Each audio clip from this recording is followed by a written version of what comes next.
they had a shooting in the bar the night before. At that club. And so outside the front door in the parking lot. Right outside the front door? Yeah. Leaving. Yeah. Like at 2 a.m., like at bar time? Yeah, close. Right. Correct. And so, that wasn't that type of club, but it happened. Everybody was freaked out. The band was freaked out because I don't think they'd ever been around anything like that. And where was it? Was like 33rd and Classen? Something like that? 32nd. So did they freak out once they get there and they hear the story of what happened? They're like, whoa, hold on. Yeah, I think they canceled the show. They were there.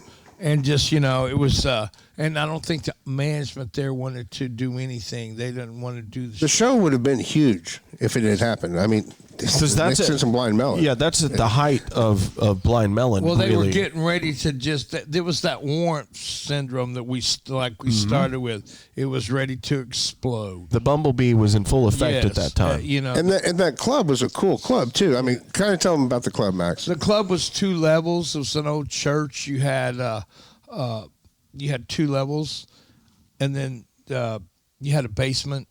And the club had been many things. Infinity, for one, owned by Rodney Berryhill.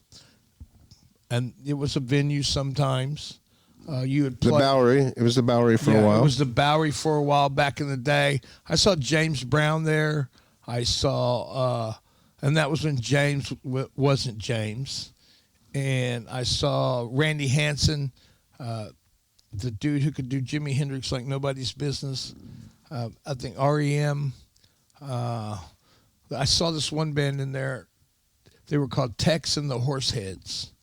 And it was a girl, and they wore a cowboy outfit, and it was like the first stage of Americana rockabilly or something.